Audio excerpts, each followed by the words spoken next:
Bon, vous avez sans doute vu ça hier. Incroyable, c'est tombé quelques minutes avant la troisième et dernière partie de l'émission hier soir. Les déclarations du sélectionneur danois. On rappelle que la France jouera contre le Danemark son troisième et dernier match de poule. Regardez ce que nous dit Hager Aïd. Il nous dit les grandes nations présentes à la Coupe du Monde sont les meilleures. Bon.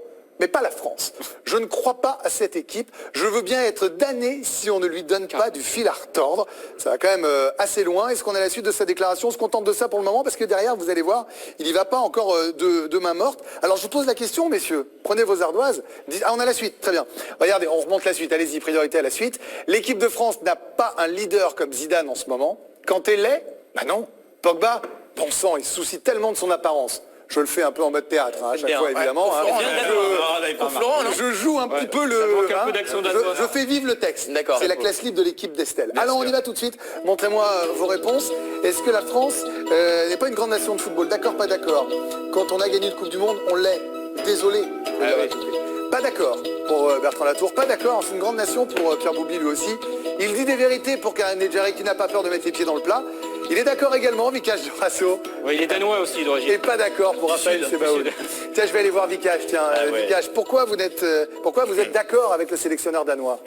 Bah parce que il dit ce qu'il dit est plutôt vrai, ouais. On n'est pas historiquement, on n'est pas une grande nation. On a gagné une Coupe du Monde qu'on a joué à domicile. On n'a pas été qualifié ni en 90 ni en 94. 98 c'était chez nous. 2002 c'était parce qu'on était qualifié d'office.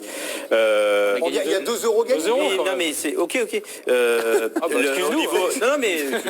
Au niveau européen, je trouve qu'on est derrière plein de pays.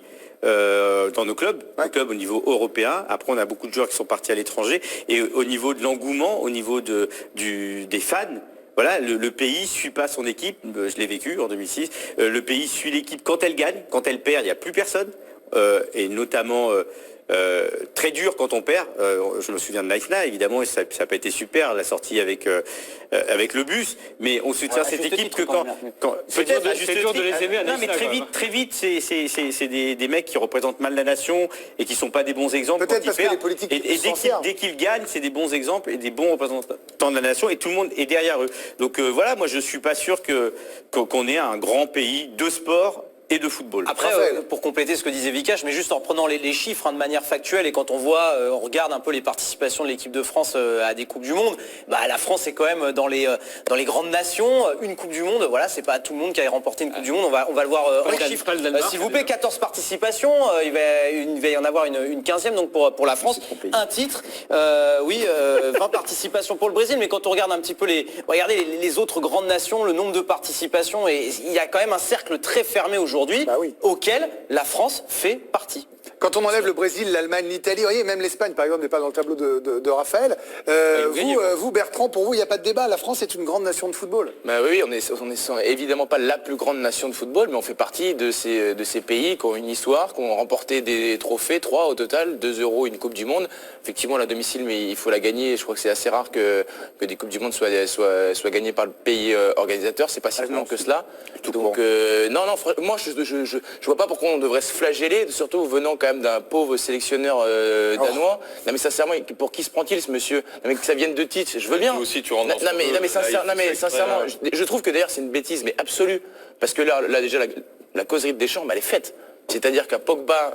N'oubliez pas qu'ils vont jouer en troisième match et que les deux équipes, peut-être qu'on ne le sera pas, mais ne serait-ce que par fierté, j'espère que les 23 joueurs de l'équipe de France, ceux qui joueront, auront la possibilité de montrer qu'il a tenu des propos qui n'étaient pas adaptés. Alors ça ne veut pas dire que la France va gagner la Coupe du Monde, j'en suis loin d'être certain.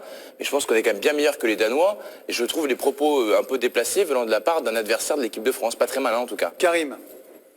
Il dit ça, mais il dit beaucoup d'autres choses. Parce que vous m'avez dit, il dit des vérités, vous allez plus loin. Il dit des vérités, il dit 3 vérités importantes à mon avis. La première, c'est de dire qu'on n'a pas de leader, et tout le monde le dit autour de ces plateaux-là. Pour l'instant, on a des grands joueurs qui jouent dans des grands clubs, mais on n'a pas un leader qui se détache. Ça, on peut vraiment le dire. Mais il dit Kanté et Pogba, c'est pas ceux sur lesquels on comptait pour davantage. La deuxième, il faut reconnaître une chose, c'est que sans doute Kanté a fait sa plus mauvaise saison cette année. Contrairement, parce que les gens ne regardent plus les matchs en Angleterre, on ne les voit plus, mais Kanté n'a pas été un des très bons joueurs de cette année. Donc, oui, mais alors quel est le niveau moyen de Kanté? C'est-à-dire que c'était tellement fort qu'être un peu moins bon. Non, mais on peut le reconnaître. Il était moins bon, qu'il a été moins bon, donc on peut le reconnaître que cette année. Ça. Et le troisième point, c'est vrai que tout le monde se pose des questions, et c'est vrai que pour l'instant, Pogba s'intéresse beaucoup plus à sa POC télé et à son apparence que pour l'instant à l'équipe de France et qui se décrète leader. Donc ça, tout le monde le dit en France et tout. Après que ça soit un inconnu danois qui le dise, s'il nous dit demain qu'il pleut et qu'il pleut, il faudra bien reconnaître qu'il pleut. Ah, mais Karim, sur Pogba, effectivement qu'il est perfectible, et on le dit souvent, etc. De là à considérer Pogba uniquement comme un objet marketing, moi aussi parfois il peut m'agacer, mais c'est quand même un joueur qui a fait une finale de Ligue des Champions avec la Juve, qui a été plusieurs fois capitaine à Manchester United, qui a été excellent en équipe de France face à l'Allemagne, notamment dans une demi-finale d'Euro, qui a fait des matchs, alors on peut lui... Il mais fait le constance, etc. Mais là, il parle de Pogba comme Oui, mais Non, mais Bertrand, c'est il le principe compare- de la punchline. S'il Non, fait une phrase de 8 ouais, km, mais sauf qu'on lui Après, demande pas s'il le compare à Vercruis, c'est vrai, mais là, il le compare à Zidane ou Platini, ou les grands. Donc il dit que pour l'instant, on n'est pas de ces niveaux-là. il se trompe. C'est là où il se trompe, puisque si on a eu des Zidane, des Platini, des Copas, c'est qu'on était une grande nation. Bertrand, je voudrais qu'on écoute aussi Pierre Boubi, qui est joueur de foot. Bien sûr. Ah, même si là, en ce moment, ce sont les vacances et la reprise n'a pas encore Non, mais je pense recommencé. que la phrase du sélectionneur danois, je pense qu'elle veut créer exactement ce que Bertrand, enfin l'état dans lequel est Bertrand, je pense que c'est exactement son objectif. Vous voulez dire qu'il est tombé dans le panneau, Bertrand? Ah ouais, parce que Ils sont dans tous les panneaux, je Bertrand. pense que voilà, il sait très bien qu'il a pas un gros pourcentage de chances de gagner contre cette équipe de France et il essaye de les titiller un petit peu. Alors après, trouver l'excuse de Pogba en disant qu'il se regarde plus jouer qu'à de performance, ça je trouve que c'est très simple et c'est très réducteur parce que Pogba, c'est un joueur qui reste décisif et qui a quand même fait d'énormes matchs avec la Juventus. Je pense qu'il est à Manchester, ça se passe, on va dire, moyennement avec José Mourinho, mais c'est aussi et surtout une relation de coach à joueur. C'est pas, pour moi, c'est pas un argument, quoi. Alors, on a entendu vos avis sur cette équipe de France, grande ou pas nation de football. On va écouter ceux qui sont sélectionnés. Et parmi nos 23 bleus, aujourd'hui, on a posé la question à Samuel Umtiti et Steve Mandanda. Écoutez leur réponse. Il y a une liberté d'expression et il a le droit de dire ce qu'il ressent et ce qu'il pense de notre groupe, de notre équipe. On peut avoir des avis différents. Moi, j'ai totalement confiance en nous et en notre équipe. Écoutez, c'est son avis. Chacun a le droit de penser ce qu'il veut. Donc, si c'est ce qu'il pense, tant mieux. Nous, en tout cas, on y va avec nos qualités, avec beaucoup d'ambition, avec énormément d'envie. Pourquoi pas s'en servir pour avoir une motivation supplémentaire, oui. Voilà pour les réactions de Steve Mandanda et de Samuel Umtiti.